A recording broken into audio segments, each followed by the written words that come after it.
For clarity's sake, we're talking about role-playing in romantic relationships, not bedroom role-playing. That would be an evening panel. Mostly we're talking about couples playing together at a table with other people. So how does it impact the role-playing experience in the table, and just some of the dynamics of that. To begin with, we'll go ahead and introduce ourselves.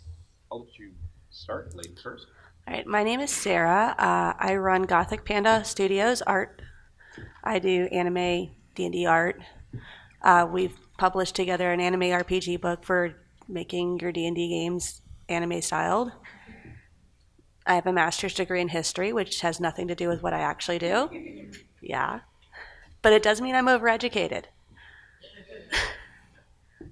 And I'm her husband, Sean. We are, that's our relationship there. And I have a doctorate in communication, so I am overeducated in many ways. And I've been involved in the role-playing environment for a number of years. I've been playing since I was 9. We've both been playing since we were kids, so we have, together, like well over 60 years of role-playing experience. Yeah. And that's kind of our claim to fame. We're also old. Yeah. We've been married for almost 20 years, so that's why we get to talk about relationships. It'll be 19 years next month, February 4th. I know the date. I can't remember my kids' birthdays, but I remember that date, so I'm saved there. Yeah. And we've been role-playing since that first year together, so that's why we feel like we can talk about this. Yeah, so we're mostly speaking we're from still experience. Alive. Yeah, we're still married too, so that's a positive. And gosh, I think that went the other way. What? Just fill in space. While I'm choking. What did you choke on? Mellow yellow. Okay. Breakfast of champions. So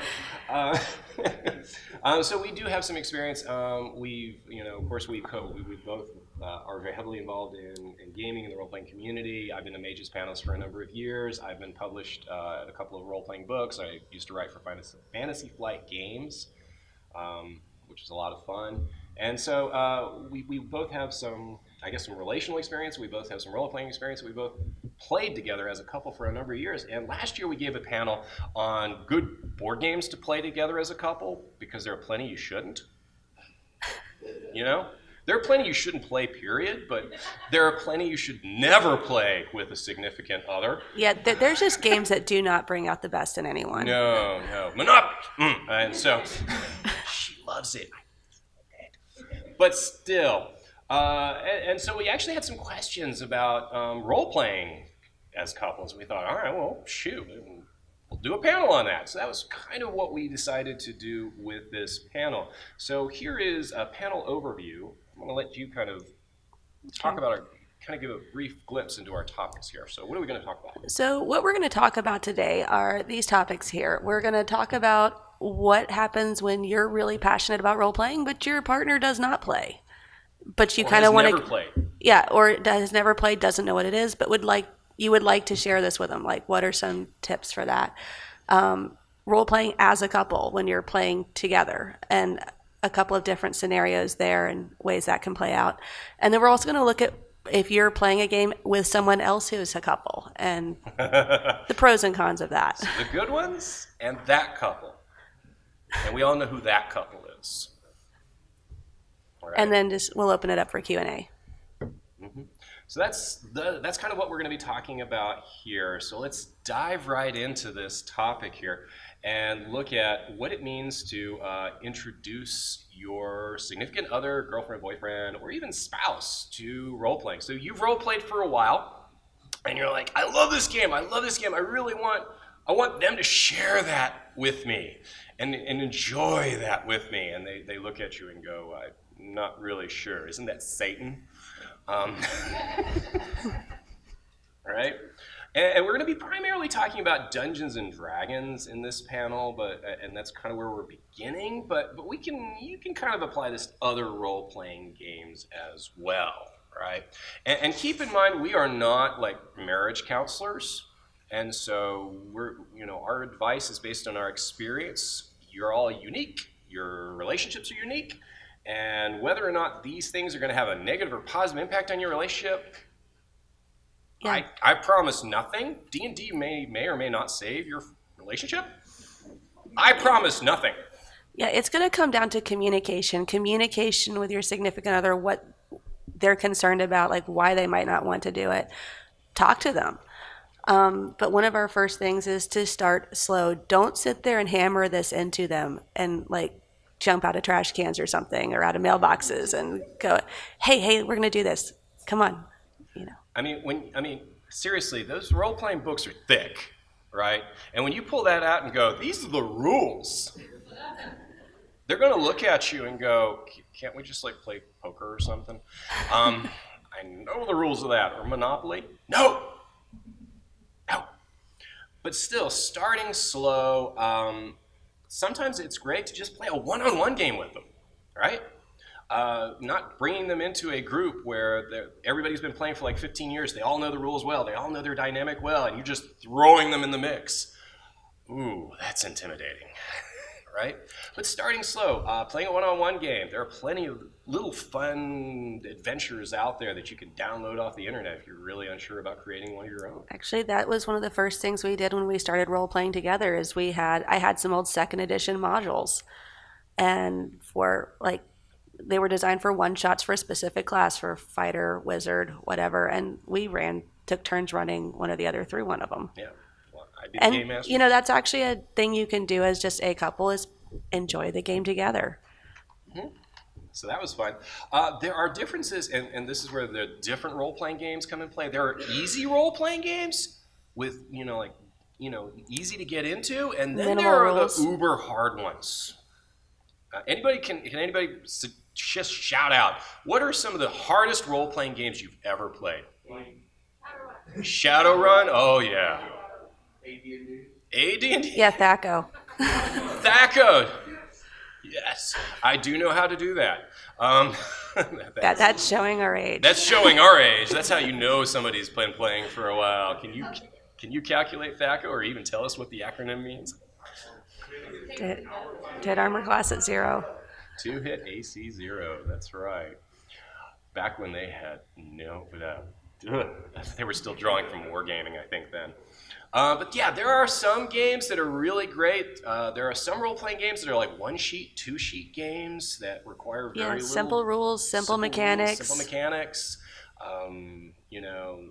Rim and Scott love to recommend Lady Blackbird. I think that's in every single one of their panels. And the rule book on that's really thin. So there are some easy ones, but don't throw them into your Shadowrun campaign, right off the bat, unless they're really up for a challenge. Secondly, look at what potentially their fandoms are. So if they're really into, like, say, Middle Earth, they love Lord of the Rings, there's a Middle Earth board game or role-playing game. Yeah, role-playing game. Role-playing game. Yeah, we just got the book. Yeah, for that one. So there's a new Middle Earth RPG out, and I guess the newest D20 system. Have not looked at the rule book yet, but it's pretty cover. They into anime? There's a Sailor Moon one. Have you played it? Oh, so have I. It's and fun. then Big Eye Small Mouth, there was a Slayers RPG. It was the Slayers one. Oh my god. Yeah, there's even Dragon Ball Z. If they're into that. Yeah, but I mean, they've got Ghostbusters RPGs. I'm like pretty sure they have RPGs for every major fandom and even a few of the minor ones out there. I mean, I know there's at least a dozen Pokemon RPGs. I mean, there's Pokathulu. No, serious, or no, it's Pikathulu, I think, is what it's called. Yeah. So there are RPG books. If you can think about it, they exist. And so finding something they're already familiar with, so if they love, Firefly. Yep, Google is your friend. Google it, I'm sure it's out there. Use that as a bridge to kind of say, okay, you're familiar with the environment, you're familiar with the your characters, you're familiar with the settings. Let's go. Another good suggestion here is just to let them observe a game. I don't know how this may or may not work, but it's sometimes fun for them to just kind of come in and lurk while you play a game. I don't know how comfortable you may feel with that, but Well, I mean, we talked to one gentleman right before this panel who said that his wife was nervous about playing because she thought she was the one that was supposed to come up with the story of what happened when she went into the cave or something. And then He's like, whoa, no, no. No, actually, that's the DM's job. And she was like, oh, because she just didn't understand what the game was really about. So in that case, just seeing what it really is about might help. Another thing is to find a mentor. Some people are really, really good about teaching D&D. I mean, some people are. Some people naturally are just really great about introducing new players and making them feel comfortable and really guiding them and saying, oh, well, you know, this is where you want to kind of think about here, what would you like to do? And not really railroading them into a particular character or a particular direction, but giving them the freedom to explore while at the same time giving them guidance. I know you've told me you were glad that you knew how to play before me because I shouldn't teach you. Yeah, I don't learn well from him. Yeah.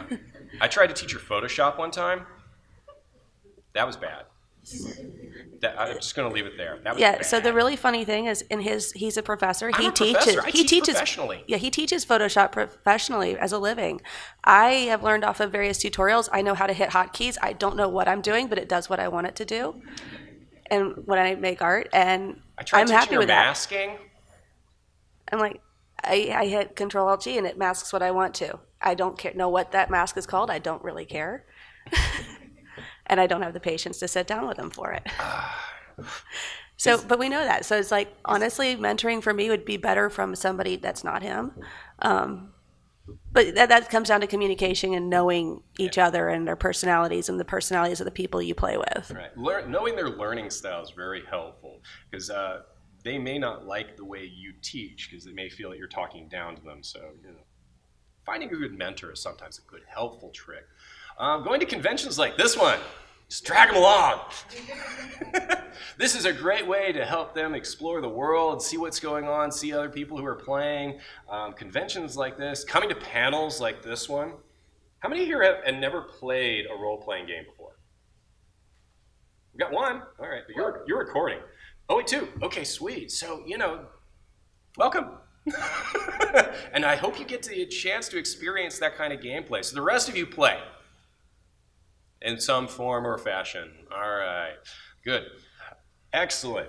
And then if they really, really are resistant, I hate to quote Elsa, but it's accurate. Just let it go. Don't force an issue because that's just going to really be bad for both of you. I know one couple, he came to the game with his spouse fully thinking she was going to come and play. And she told him flat out, hell no. And they had a little discussion about expectations in front of the rest of us. Ooh, it wasn't too bad. It wasn't too bad. It really wasn't. They were very but I adult. imagine they had a longer one later. Because you could tell by his expression, he fully thought she was going to play. Yeah, he was pretty disappointed, but he let it go, and he enjoyed himself, and then we have not seen him since. So sometimes letting it go is the way to go. Because even though you have a great passion for the game, it really just may not be your partner's thing. And that's okay, right? Because not everybody is going to love role-playing. No. She loves to sew. I won't touch it. I'm sorry. I'd sew my hand to the cloth. No. I tried one time and I broke the machine. I did. I was trying to surprise her with a cloak, and I'm like, I'm going to make this cloak, and I broke the machine. I had to go to my mom. I was like, I'm trying to make this for my wife. Can you help me? Yeah, and she's right. The machines do break regularly on their own. So they're, especially if you have a cheap Walmart one. Yeah. Not very reliable. Anything else you want to say about this? Nope. I think we covered it. All right. Role-playing as a couple. And since most of you already role play, I think this is probably what you came for. Probably where you're going to be fitting in here. Okay. So I've been dominating this. Go. All right. So playing together as a couple gives you the opportunity to do some really fun, just engaged role playing together. One way you can do that is to start out as your base characters where you don't know each other, but during the course of the game, you're going to meet, you're going to flirt, you're going to have that first date, and you can do some really fun role playing with that. It's fantasy role playing world or, some other world. You can do some really fun things like break into the mayor's manor house, go to the roof and watch the sunrise. I mean, things that you wouldn't do in real life. That's a cool date. I mean, really. It kind of is, because we've played for so many campaigns and so many different adventures, and so we played one set of characters that we did not intend for them to become a couple, but they started flirting. It was just the way their character was. And by the end, they were stealing the silverware together from their own, banquet of honor for saving the city. They were both thieves. I was playing a con artist. You were playing I was playing a dual-class cleric thief in 2nd edition. Following the god of wealth, relocating it to me, and that's how I, received blessing. I love that character though, because I had everyone convinced I was a mage, but I was really a bard. I knew one spell, and they never questioned me. This went on for like a year and a half. It was hilarious, and they're like, "You're a bard?" I'm like, "Yeah, just because I'm not singing." And I only cast one spell. Yeah, his performance wasn't lying. That was it. It was great. It was great. Okay, so that's a couple that has not met. That's one situation. And then you could, of course, play an established couple. Riverwind and Goldmoon. Riverwind and Goldmoon. From the Dragonlance Chronicle setting. I mean, you could start out as an engaged couple, a married couple, something like that, and tell their story. We've done that a couple times. He played the archetypal evil overlord named Evil. I played the archetypal magical girl named Magic, inspired by Sailor Moon, so she had the 7 intelligence. And he was reformed because we were married, and I was also his therapist, teaching him how to be a good person. You mean I can't torture them to the answer? No. Give me, no, I can't? Oh, no, that's not what you do. That's not what you do? This is how you do this. Can I fillet them alive? No. Why not? Yeah, fillet them. Alive. Because our goal is to keep them alive. Oh, really? Why? Yes. Yeah. So because that's the good thing to do. Because at one point in time, she got kidnapped, and I started reverting back to evil. Yeah. That was fun. Because really, he was only being good for my character. And she was just really stupid and didn't notice that. That was actually an example of a really toxic relationship that I would not recommend being in real life. No. They were in a toxic relationship. It was hilarious. But it was a lot of fun to play in that context. And we've played, I played this one character that was engaged to his character, but he was dead. Oh, yeah. And when we went back to play it, it actually ended up being this whole dramatic thing where my character had gotten mad at the party and walked off. End result was he had died right before that. There happened to be some ghost touch armor, so we DM arranged it so his ghost would attach the armor. This was several years before Full Metal Alchemist, but it was kind of like that thing. And so he got to keep playing, but I didn't know that at that time. And so I'd left off and the whole party wiped. So like when we went to the next round of that story, she would never talk about their backstory. I'm like, I'm just not talking about it. It was really fun. Well, it also gave them a goal. But then our goal was to find a way to get this true resurrection spell to get him back in his body, and then they could, finally get married and go off and do their thing. So that was a fun adventure. So I mean, you can have some really fun creative role playing with this. In a way that also makes you more invested with a character, because what happens when your fiance dies? It's not as easy to just write them out of the story. Okay, go roll a new character. And I'm like, well, I have a problem with that. Now your character impacts other characters in the party, so it's not like you can do that whole, schizophrenic new character every week thing. Because but I was engaged to that character. What happened to them? Oh, I killed them. They're boring. No, you're a little more invested in it and creates some kind of intergroup drama, which is kind of fun. I mean, if you are the type that likes to change characters every week, you might not want to try doing this because you might frustrate your partner. Thoroughly. Okay, so what about... Okay, we're still on the same card. What about playing together but you're not a couple. No, you're just not a couple. Characters aren't a couple. Ooh. I mean, we're talking about role playing as a couple. You've got two people at the table with an emotional investment in each other. How are they going to perceive one or the other going out and seducing other NPCs or flirting with the other players? Is that going to be awkward? Their character's single, right? So I mean, a hot elf is not going to just sit around and do nothing all day. I mean, but is that going to make you uncomfortable or one of you uncomfortable? Because you are emotionally invested. That does lead to irrationality. Yeah. On some level. It could. I mean. Again, communicate. If that's how you like to play, you might want to talk to them about it beforehand. Yeah. If you're playing a Don Juan, and your significant other is watching you try to seduce a dragon, how are they going to feel?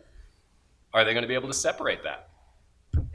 Are you going to be able to separate that? So, I mean, it's something that a lot of people do in the games and stuff like that. So, but when you add the emotional element of a relationship in that, it's going to change that dynamic a little bit. Mm-hmm. So it's really, I think, for this particular thing, I don't think you can't do it. I don't see why not. But at the same time, maybe talking with your partner a little bit before or after. By the way, did this make you feel uncomfortable? Are you okay with this? I mean, that's just good relationship advice. Communicating, talking with each other, checking in with them, making sure you're not stepping on their toes and vice versa. Yeah. Because that's part of being in a healthy relationship. That's how you stay married for about 20 years. Yeah, I mean, we get on each other's nerves all the time, but you have to learn how to work through it. Yeah. As I like to tell people, whenever you're in a relationship, you're going to fight. You are. It's just how things are. But how you handle that fight is whether you stay together or end up on the evening news. So keep that in mind. Again, that's not we're not relationship counselors or anything like that. We're just speaking from experience and what we've observed. But we have observed couples where one has been the Don Juan, and you could tell the other one wasn't too keen on that in terms of how they were looking at the other one every time they tried to seduce the dragon. So being mindful, I think. I mean, that's the big thing of this. But I mean, you can also go back to what we were talking about with the previous section, is that there are a lot of different ways to have fun role playing, even if you aren't playing an actual couple. You can create fun professional relationships, because really, aside from communicating, our other message for this is just have fun. Yeah. Keep it fun. Don't be that couple. That's our key thing here. Is don't be that couple. Because role playing really opens up a lot of opportunities for fun. So, an example of a fun relationship you could have that's not actually a dating relationship, but that's still really fun and engaging to play. We played a Marvel campaign a while back, and I was playing a teenage fire-based character that had impulse issues. And he was playing the lawyer that was doing damage control.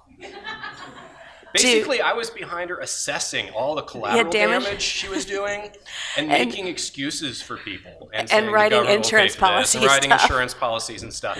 That was a weird character to play. And it was fun. But his powers were based on paper, and I was just a 16-year-old not dealing with puberty very well. So I was basically her, caseworker, so... It was a lot of fun trying to role play that out in a different situation, and that's what makes it fun. And because we live together and do those things, we can develop these kind of character relationships and plan that out and have a lot of fun with it. Mm-hmm. Or friendships, that kind of thing. So you can have some other kind of relationship with that person apart from a romantic relationship, as within the game, and playing within the game. Okay. Our next key point here is, okay, what if one of you is the dungeon master or game master? Typically in our games, I have defaulted to being the game master, dungeon master. The standard. He's willing to do it, and nobody else wants to. And I've got a big mouth, if you can't tell.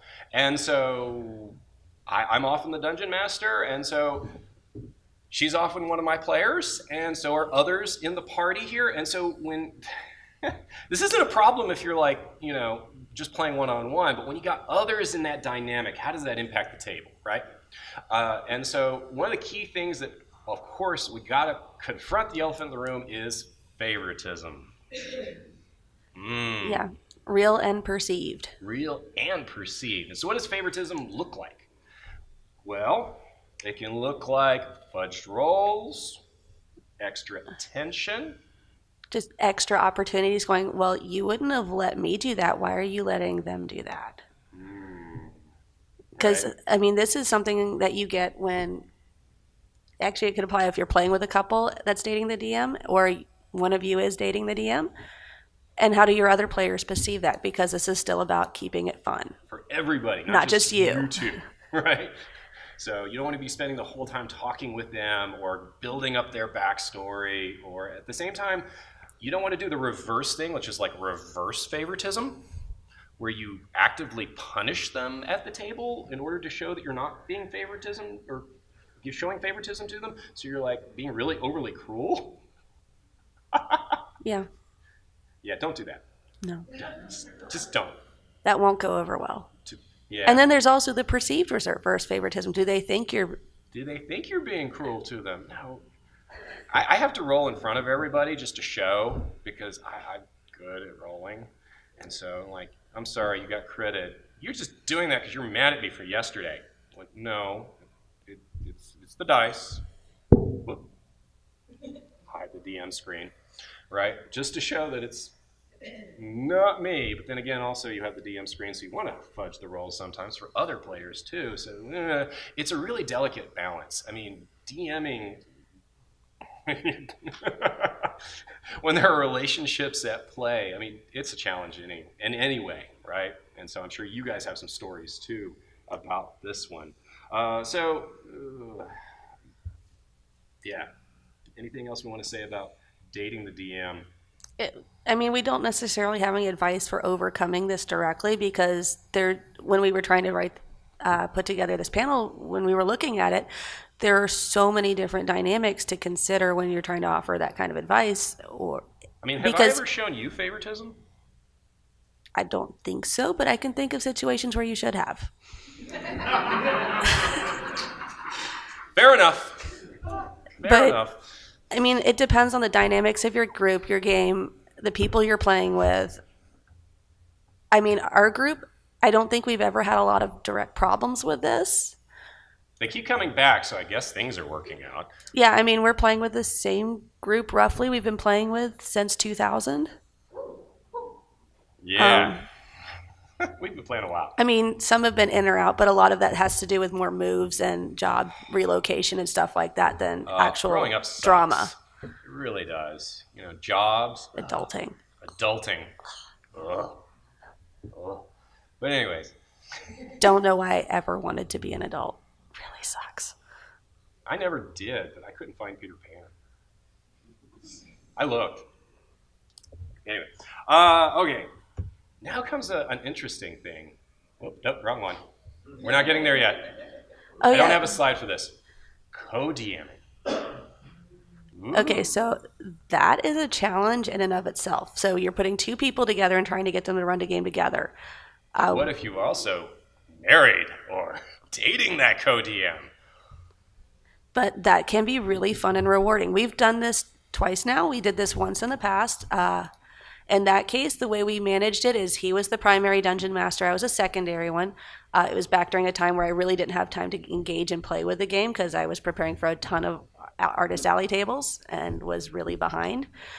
And so I was spending most of my time working on that. But what we did is we built games where the group was actually intentionally decided to be splitted. We were splitting the group. Okay, you've got to infiltrate this fortress, but this one group is going to have to go over here and unlock the gate. And unlock this gate so this other group can go through and turn off this alarm system over here.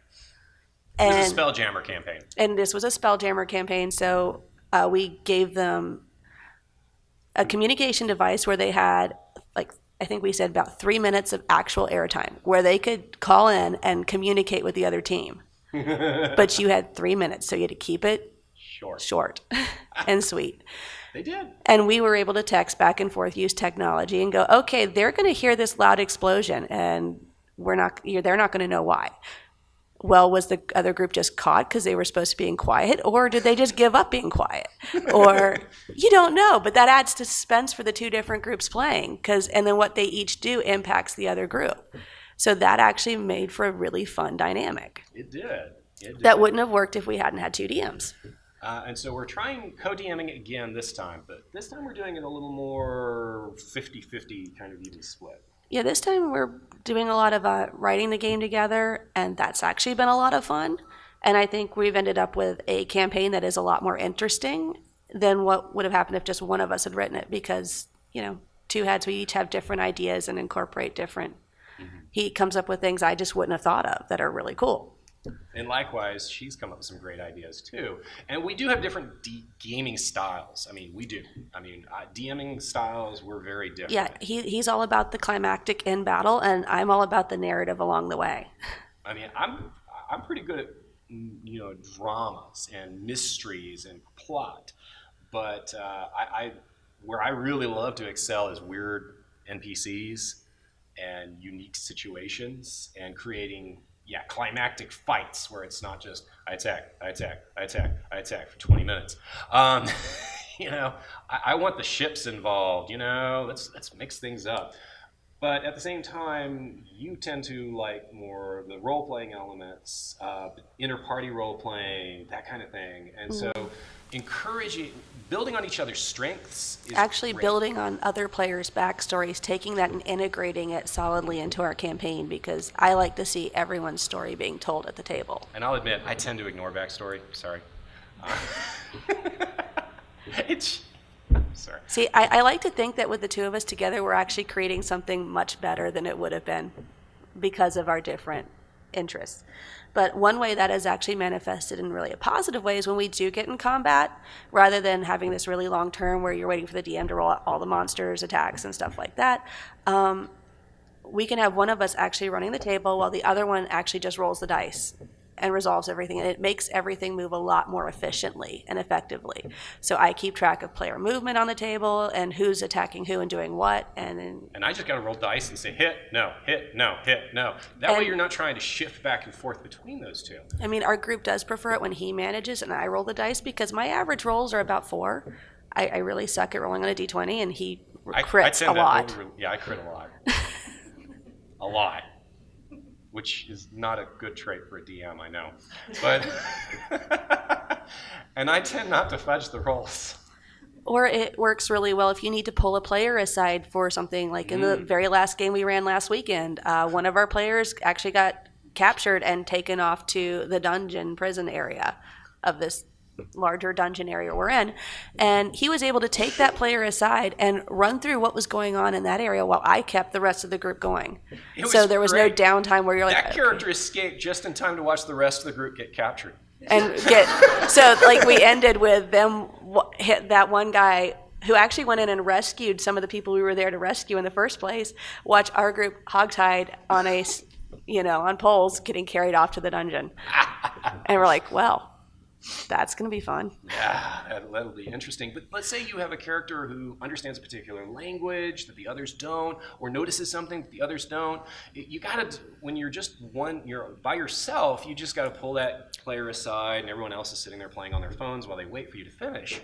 With co-DMing, you don't have to do that, right? She can keep running the game. I can pull that player aside, give them the information they need, and then shove them right back in. And there's none of that lapse between that. And so that's a cool thing for co-DMing anyways. Yeah, it can keep the game going, which is fun for everybody.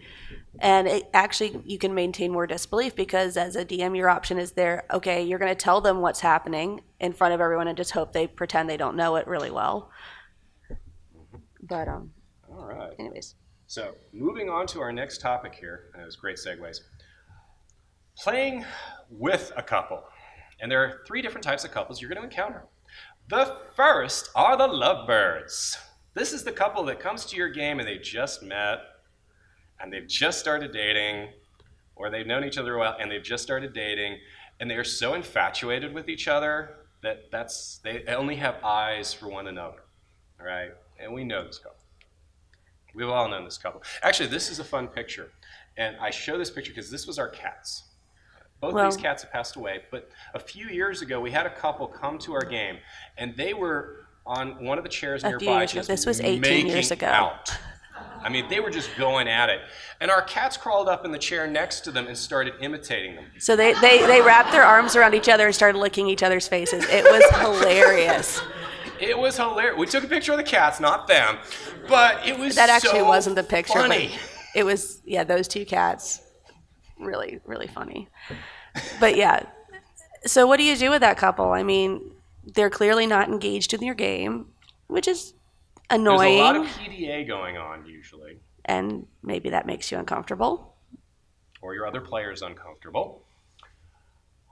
Well, there are some good things you can do to them. Or if you feel mean, there are some things you can do to them. So if you want to, in all honesty, I think we settled for just laughing a lot and teasing them mercilessly. Well, we did that. Yeah. I mean, we're just. Even our cats were mocking them. Yeah. Either that or they just thought it looked like a cool idea. I'm not sure which. Which was hilarious because these two cats are brother and sister. I know. That made it even funnier. But still, basically they're NPCs. They are AFK in your game. Yeah, functionally they have taken on the role of AFK NPC players. So you could treat them as if they're not there, right? And just take over their characters or use their characters as cannon fodder. Yeah, whatever you do with absentee players. Whatever you do with absentee players is probably the best. I mean, generally speaking, this is a harmless couple. They probably need, within a week or two, they'll get over it. And they'll be back and fine, but at the moment, all they can do is really think about each other. And for the most part, they're fine. We can ignore them. Yeah, I mean, you can have fun with it. If you know them really well and know you're not going to really ruin your friendship or piss them off horribly, you can do fun things to their character, going, oh, look, they want a sacrifice? Hey, who wants to volunteer for a sacrifice? I hear some noise from that corner. Let's do that. All right. Or you switch seats, or you mess with their stats when they're not looking. Have fun with them. Then you have the neutral couple. This is the fun couple. This is the couple that's they've been together for a while. They're really fun to play with. They're fun to work with. Or if they haven't, they're at least more adult about it. Or at least they're more adult about it. They save their PDA for when you guys leave, kind of thing. So the neutral couple, they're like other players. It's just good to work with them. But then you have the toxic couple. This is the couple that they're in a bad relationship and they're taking it out in the game. We've all been there, right? Yeah. So some of you are nodding your heads. Others are going, "Oh my gosh, this is the thing." Yes, it's the thing. Yes, it will ruin. They ruin each other's fun. They ruin your fun. It really sucks to be around them. Especially if one of them's the dungeon master. Then it gets even worse. But yeah, we've played with one couple that were not on good terms with each other, and he was mercilessly heckling everything she did. But that's how my character would do it. That was his excuse. I'm like, no, you're just pissed at her and you're taking it out in the game. And this is ruining the fun for everybody because you're making it very clear you're not in a good relationship and not in a good place, and you're hurting each other in front of us by proxy. That's toxic. What do you do with this couple? You got some ideas? Kick them out? Boot them? Yeah, pull them aside and basically tell them, until you fix this, don't come back. Yeah. Don't try to fix their problem. There is the direct, blunt route. You're flat not, out. No. Unless you're a therapist, I know I'm not. Don't go, hey, what's going on? What's wrong with you two? What can we do to help? You just opened a bag of worms right there. Give them a card for a marriage counselor. Yeah, give them a card for a marriage counselor, or couple you don't have to be super blunt about it, but you can go, I noticed that you might have some issues. Super I'm understatement. Just playing character. No, you're not. No. Sorry. You're making it really uncomfortable for and just everyone. Basically, it's communication again, and sometimes you've got to have these not fun, awkward conversations going, look, you're good friends, but this is not cool. Yeah, no, it's not. And I hate to say it, but Game masters, generally, this is your job because you're in charge of the game. You know. Okay, it could be game masters or the hosts. Or the host. If they're not the game masters, the host can certainly step Because in. we tend to be the ones hosting the games, and we aren't always DMing. No. So sometimes it is another one of our friends doing it, and they could do it, or I feel like since we're hosting the game and they're all at our place, we actually have that right to step into. Now with that particular or obligation. couple that we were actually running 2 games at the time. Because we had about 12 So we had players. 12 players. We had split up. So Because we split them. we don't like turning people away No. And so that's how we managed that particular situation. for a little while. We just we took him out of her group because she was running one game and there was another guy running another one. We put him in the other game. And that helped. It helped a little bit. Yeah. It didn't fix everything because, man, those 2 still had problems for a while. And eventually she stopped coming. But That was a long time ago. yeah, a long time ago. But that's beside the point. But the toxic couple, they can ruin the fun for everybody because they make it awkward. They really do. And if you are that toxic couple, it takes I honestly think it does take some self-evaluation before you realize sometimes you're not aware of it, you know? Yeah. And so that's why it's important to kind of take them aside and say, listen, what you're doing is not okay. Because sometimes they're just thinking, oh, well, I'm just playing. It's a game, but at the same time, this is a social game with real people. Yeah, and maybe they just need to take a break. Yeah. Step back from the game until they either work it out, split up, and figure out how to be just friends, or one of them is just not going to keep coming to your game, which kind of sucks, especially if you're friends with both of them. But Yeah, because you don't want to have to choose sides. it just does not work. But it puts Period. you in an awkward position. It really does. Okay, so those are the things that we thought would be important to address, the kind of dynamics that might occur and how it might impact the table, but we know there is so much more to talk about here in this topic. We're going to open things up for Q&A. So do we have any questions? And you're welcome to, I'll tell you what, I'll just repeat the question, if you don't mind, so that those in the back, you don't have to come up and play with this microphone. So go ahead, what's your question? I was thinking that another part of the dynamic depends on people's separation from the characters.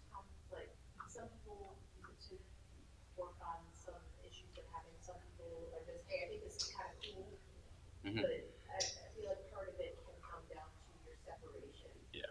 Because there are varying, I agree. So the question, it wasn't really a question, it was more a comment. And I think you got a great point here, is that you have varying, I think, degrees of people who role play. And some are really great at separating their real personality from their character. And others are not. Others play the same character every time. Or some people are actually kind of trying to vicariously live out all the weird things they want to do or inappropriate things they want to do through their character. Yeah. But they don't want to go to jail. And so that can, and if you are one of those people, let your partner know that. By the way, in this game, I'm going to be a bit of an asshole. Really? You're not normally? No. What? Okay. Go ahead. Which one?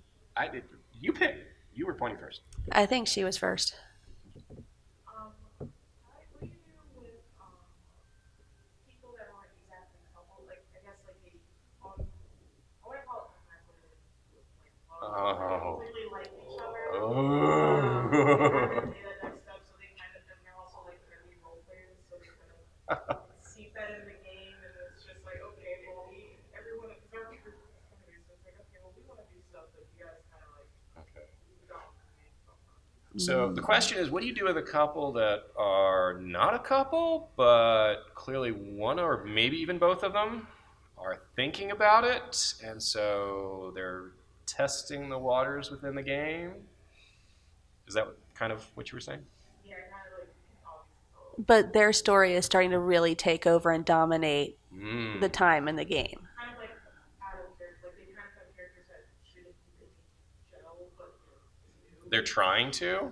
Oh, that, it just kind of kicked off, and it's just like that. I know you're a lawful good healer and I'm a chaotic evil barbarian, but there's a connection. Opposites attract. It Opposites works for attract. evil and magic. It Yeah. did work for evil. That was a toxic relationship. That was not a good one. But it worked. But yeah. So what? And I think this is true. What do you do when players dominate the game and make it challenging for the rest of the players? And now you got a pair. So in terms of their unrequited love for one another, I don't know how much you feel like playing matchmaker. I would probably just tease them mercilessly for a while and maybe pull one or two aside and say, dude, just ask her out. Come on. Pick it up. Go. Ask. Yeah. But that's me. But then that also ties into general dungeon mastering challenges, because you do have to make sure all players are having their fun and managing that situation. Like, okay, I need you guys to back off for a second. What are you guys doing?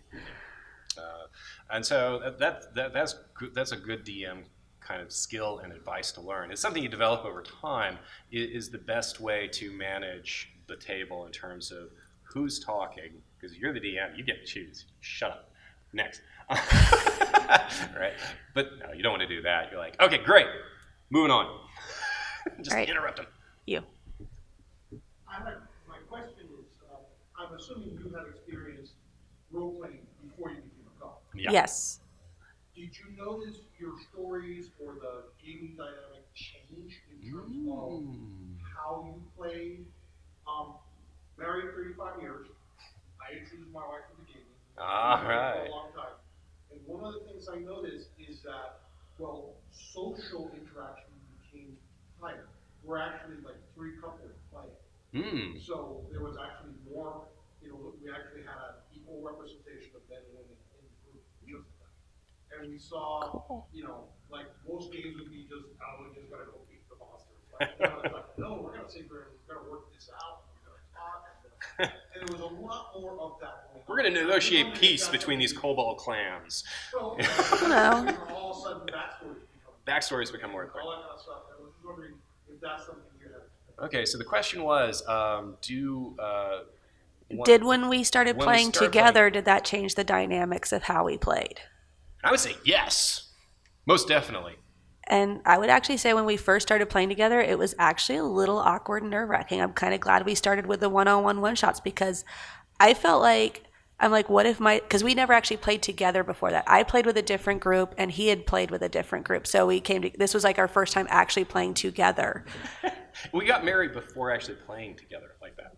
So. Yeah.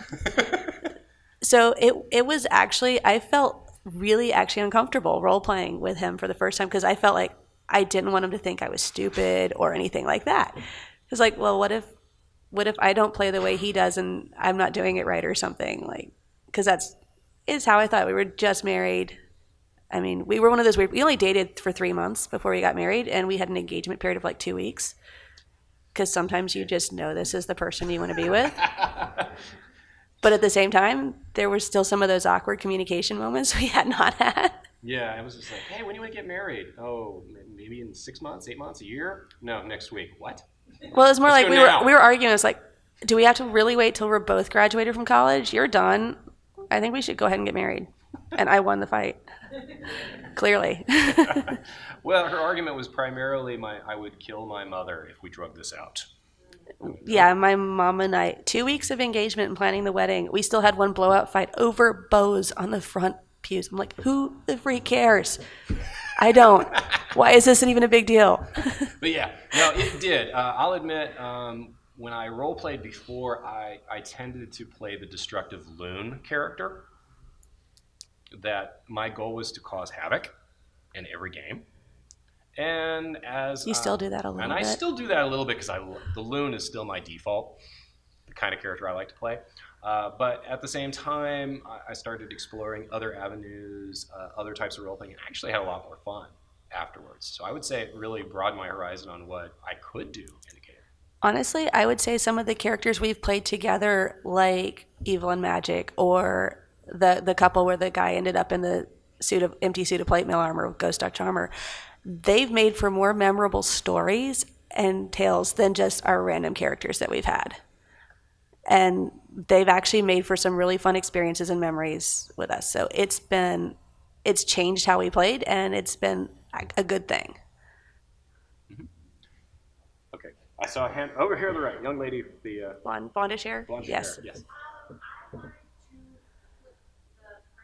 Okay. We're in a group right now where Deanna is happily married, has a new baby, super fun life. We're a couple and we're playing with another couple, and we have one individual who is like the oppressively single dude. So I do feel responsible or am very keen to continue to incorporate this player and make sure that we don't feel alienated. Because like here's an example. We just got a shit ton of gold. This is recorded. I apologize. We got a lot of gold and we went to a big town and we had a bunch of stuff and we're like, I'm gonna get this and this other thing and this is gonna work really well for our classes. And the person was like, I'm gonna like so we just had this whole moment together as a party and we just didn't participate. And I think it's because the two couples are like thinking about how their classes are working together, we're thinking about it.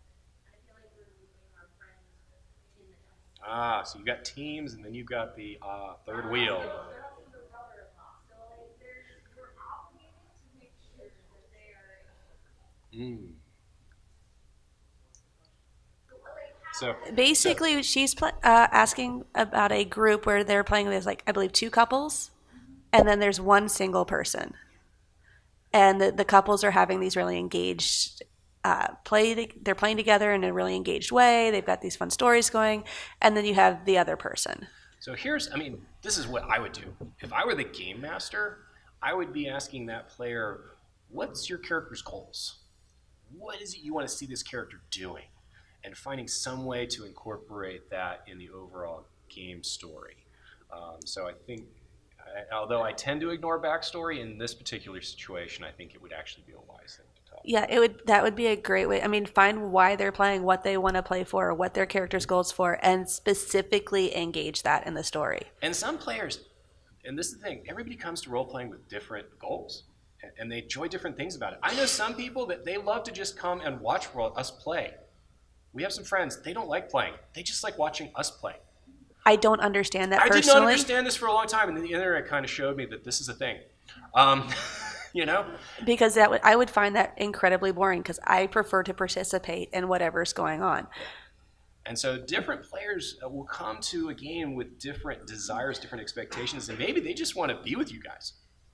You know? And that's actually all they need. And that's all they need. And maybe like you're perceiving that they're not enjoying it, and just because they stepped back because they did what they wanted and they were done. Yeah. And that's okay with them, maybe. Yeah. So maybe, I don't know. So I don't know this individual, but this would be a great opportunity to talk to him about. Or just go, hey, I want to make sure you're having fun too. Is there anything we can do to help you with that? Or what are you looking for in the game? Yeah. Because, I mean, it can, I'm thinking back way when I was single, and I actually went out and hung out with couples. Sometimes being the third wheel sucks. Or fourth wheel, or fifth wheel, or sixth wheel. It sucks. But at the same time, you know, if it's not a satisfying experience, eventually you just withdraw and pull away and you look elsewhere. So, you know. I mean, it may just not work out, but at the same time, it's worth trying to talk to them about and seeing. Because really the point is have fun with everybody. Yeah, and that's the real key thing is, and at least for me as a dungeon master and for us as players, is that we want to create an experience where we're all having fun. You know? Yeah. We're all engaged, we're all entertained, we're all really, and there are some days where, even though we tend to engage in some strong social interactions, where a dungeon hack is just what everybody needs. Yeah. We just need to kill crap. Yeah. Throw me some goblins. I want to kill the goblins. You know? Adulting does that Adulting does that. Where you're just like slipping some of the aggression from work in there. Yes. And after I kill goblins, I want this time to throw a party in my office. Yeah. Yes. Get that recognition we don't get in real life but really deserve. That's right. Yes. That's right. Are you with the curly hair and the glasses? Cool, like class combos you have discovered while you, as a couple playing? So of course you've got your standard fighter healer. It is a pretty strong couple team. That one works really well. Yeah. We've done that a couple of times. Actually, that tended to be our default MMO combination for a while. I now hate healers for that reason. I've played a few. Yeah, I played it But every then time again, for like 10 years. Yeah. Now I hate it. So that's a good one. It's a healer-fighter combination. I think sometimes having a good combination that we haven't really explored too much is having somebody who takes control, like a tank, followed up with a rogue, so that the tank is keeping them distracted, so the rogue can do the backstabbing. You know, so that's a pretty good combo. Sometimes it's fun in terms, and those are combat couples. Sometimes it's fun to play some good social couples or social role couples. Like we played one game of Starfinder, which was a lot of fun, where she was playing a diva. I played an envoy, an android envoy, the one with the charisma penalty, but still managed. I was playing a real life Vocaloid character walking around, essentially. And I was playing a con artist, getting her into clubs. And so I would trick them into letting her perform, she'd perform, and the rest of our party would cause havoc and kill everybody. Which, I hate to say it, that wasn't the intention, but that just seemed to be what happened each time. So that was a fun combo. Because my character was very social. Because I wanted to play that, I had to work the stats in such a way that everything else sucked to get the charisma that I needed to actually play that. So I couldn't hit anything. I couldn't do anything. You spent the entire... I talked my way out of every single combat. Behind other players. It was or great. actually, the fun time was when I hid behind one of the people we were fighting and convinced them they wanted to defend me. They became my meat shield. It was awesome. But I literally talked my way out of every situation. So it was fun. That was fun. His mouth also got us into a couple of those situations because he played a character with no filter. I played a character with no filter, so that was fun too. Yeah. So that was a good combo. Yeah. Yes, you over here. In the center. In the center. Kind of similar to that question, if you have a couple that likes to play those combos too well, paladin healer, yeah. how do you, it actually impairs what you can do. I play Final Fantasy, and I have a couple that always tanks heals, so I can only do DS when I play with them. How do you suggest to them, hey, maybe... branch out? Let me tank, please? So yeah, what if you're playing with a couple and that couple has a combo that or the kind of characters they always use works really well, and you'd like to kind of maybe mix the roles up a little bit, was the question. You could always try the direct route and go in conversation to say, hey, I was actually thinking I'd like to try playing this class. Or ask them for suggestions going, hey, I wanted to play a tank. Any suggestions? Or would you help me with this? And kind of turn it into something like that where they're offering advice maybe on how to play it and they might pick a different role to support you in that. Because yeah, that can be a challenge because you do end up with people who like to play the same thing over and over again. And that's all they play. It's like, I play the rogue. I'm only the rogue. I'm only the grumpy rogue. It's all I know how to play. And getting them out of that comfort zone can be a challenge, especially. But I tend to find that people that like that, once you get them out of that comfort zone, they tend to do really well in other classes too, and they really love it. Yeah, they might actually find that they have fun playing other things too. Yeah. Like, you never know. Yeah, because it's a way of mixing the game up and making it more interesting for everyone involved. So that's just good general, I think, DMing advice, but also or even in MMOs or something like that, or whatever. Yeah, any kind of role-playing game. And I think you're next, and then we'll get to you. I just have a suggestion that people ask me about class combos, but one I'm working on right now is we're doing a druid and a ranger, and we're just going out to my druid is extremely casting focused and my ranger is extremely combat focused, so it's kind of like the fighter druid thing. fighter magic kind of thing. Yeah. So like you can like both kind of stats and focus on the same environment in different ways, and then like go do like really focused adventures. Actually, like what that brings to mind for me, she was just suggesting that like you can use environment to bring characters together, not necessarily classes. And really, I think from my experience, you can take any character class and make it work. Like when we played the Marvel game, I wanted to play a fire-based character. I was in a part in life where I really just wanted to blow everything up. And I was playing a character that controlled paper. And then we found a way to make that story work. I'm like, well, how about what if we do this? And then we ended up with having a really fun character combination. It's like you can find what creative ways to work with pretty much any combination And the cool have part fun. is it made for some very interesting combat. Because I'd like cover somebody's face with paper and she'd set it on fire. Like, I did not actually mean for you to do that. We weren't trying to kill them. Oh, I thought you wanted me to set it on fire because that's what I do. She'd burn them alive. That was not what we expected. So yeah, it's fun actually to see what weird combinations you can get to. Really, it's about having fun, at least as far as we're concerned, and you can do that creatively with almost anything you want to do. Mm-hmm. Other questions? I think you have one. Going back to the topic of like favoritism and stuff, as a DM, how would you deal with like favoritism among players? Like if you have that fighter healer combo as a couple, and you're fighting like a dragon or something like that, the healer uses like always tends to use the once per day great heal on their So like so that's a great question. So how can you manage a little bit of favoritism when you're the DM and you're playing with a couple? So, I mean, because it does make an interesting dynamic. So when we play a healer fighter or a healer wizard or something like that, and it would make more sense logically in the game for her to heal someone else, but I'm a little wounded. Actually, no, that was usually my excuse to just let him die when I was annoyed with him. There was a little bit of that in there too, yes. So there were times where I was kind of bitter about being stuck in the healer role. Yeah.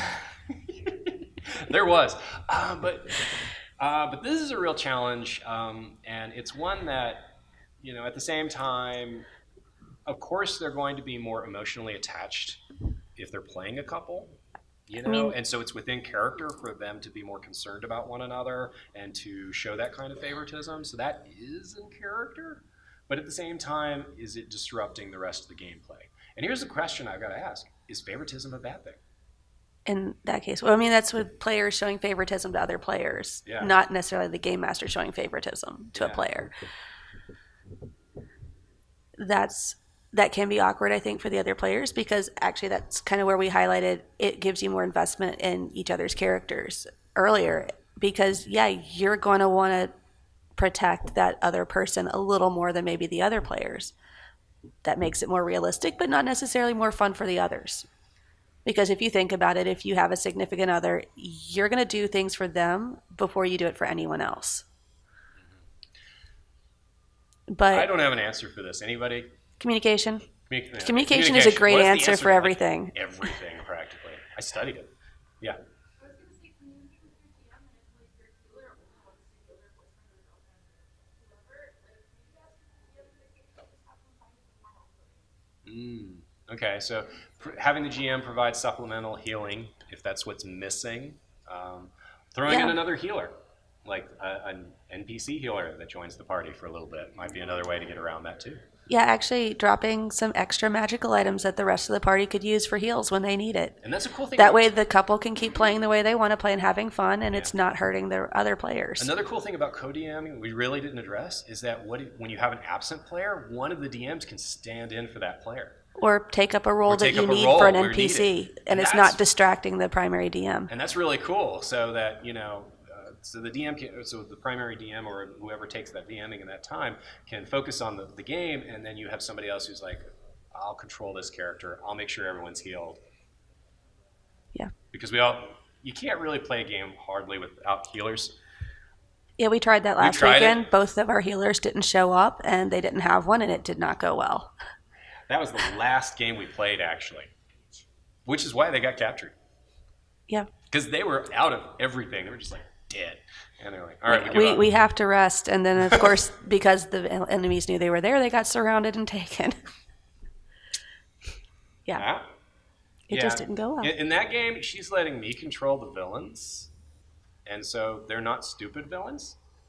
That's actually been another dynamic we've had fun with. So we create this high priest or cult leader. I'm like, well, they know they're there. They're going to be doing things in response to the way the PCs act, and that may be a bit much for a lot of DMs to manage. But because there's two of us, I can go, hey, this is what they know. You come up with the strategy. Are they going to set up an ambush over here? We can adjust the game and make it more dynamic as we go. Which is challenging. And it can be frustrating because but at the same time, I think they still had a lot of fun getting captured because they blew up everything. Our party's really into collateral damage. That's their thing. If they're not destroying at least 2 or 3 buildings a game session, they're not happy. You know? Yeah. Take the dungeon down with them. It's not about the load-bearing boss. It's the load-bearing party. You know? Okay. Wow. We have gone over. Is there another group panel coming in? Okay, so we've still got a few more minutes. We can sneak in a couple more questions here. So we got a question right there. Yes. So I'm gonna throw myself out there because I've been struggling with something, and I'd like to get perspective from in the room or up on the stage. Yeah. I'm having a lot of fun in the game we're playing. It's currently Thank you. the longest game I've ever played. It's the only D&D game I'm playing right now.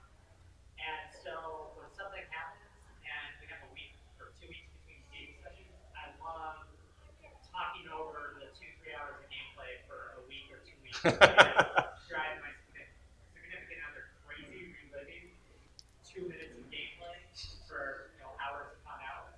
So I just wanted to get suggestions if anyone else has done this and driven their partner crazy. Like, what's another outlet? I thought about trying to find a group locally. So this is all online. So it's also she's the only person in person I can talk to. I thought about finding maybe another group, so I have other couplets. But I don't want to stop. Like I actually really enjoy that conversation, like after action, thinking about it, and becoming better as a player, technically and role play wise. So I'd like to get your perspective. So yeah, D&D is not a short game. It is not. You're spending at least a couple hours on that sucker, and so it does tend to be a long game, which is good and negative in other ways. And it also tends to especially if you're adulting, it's going to be a week or 2 before you actually can play again. I have some friends, they play every Friday. I'm like, I can't do that. I'm sorry. There are times I got to do other stuff too, but it's adulting. But at the same time, so the question here, and this is, I think, opening up the floor here, is he's really engaged in the game, and he really wants to talk about the game, and his partner here is a little tired of talking about the game. She's also a DMing. She's also got her own. Yeah. So can we give him another outlet with some way so, of expressing the enjoyment of the game, but also rehashing it or talking over it, debriefing it, so to speak? Go ahead. Well, let me ask you, is this something that other players are interested in? Yes and no. I mean, it's all through chat, and we're all learning something people at the job. I have Slack straps. I'm like texting and going today. Well, the reason I asked is because I was playing a game where literally at the end of the session we're like, we gotta cut this out. And what we developed was literally a separate channel. If you're in Discord, you have totally where we literally, and because this is back in the day before Discord, it was actually email. We literally hammer each other, hash things out. In some cases, write fan fiction. Fan fiction. So, there's that one thing, that's why I was offering that is, unless you feel like you're just gonna bore the hell out of the other players, like, hey, what did you think about this one? That might be a little, because if there are people who know it, So, my main advice is maybe join some other games. Because sometimes, if you're only playing one, that can be very dominating. But having a couple of other games can really split your attention a little bit, but also give you another outlet. Because it sounds like what you want is you need more role-playing outlet. And so maybe another game is in mind. And there are lots of places where you can play online, or you can run 2 groups and run one week, one another week, or that kind of thing, or host it. Yeah. Depending on where you live, that could be a local option. Yeah. Yeah. Also hearing that, I might try this is change the mode of communication. So the other thing is we have a dog. We spend a lot of hours walking, so it's meandering about mindless conversation with that. But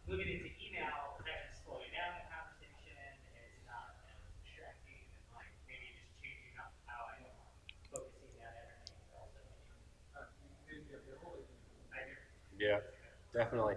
I think she had a comment. Okay, you have a comment? Yeah, what I was gonna say was, have you considered doing stuff role playing with your character on your own, especially since in the game your partner is about to like get this awesome.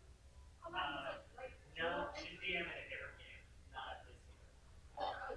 yeah, that doesn't work. So I was gonna say like you could write like journaling tools, or like maybe like think out vignettes or something like that, and just be like, yeah, so they're like going through everything. And just be like, okay, what will they get? And then that's about it. You know, lay out like your characters in a world and like what they do on their own, and then when you go back to the table, you'll have a more complete like idea of what your character is like on their own. All right. Well,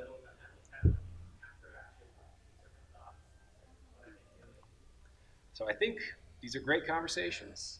Keep having them. And I hope you all enjoyed this panel. Thank you so much for coming.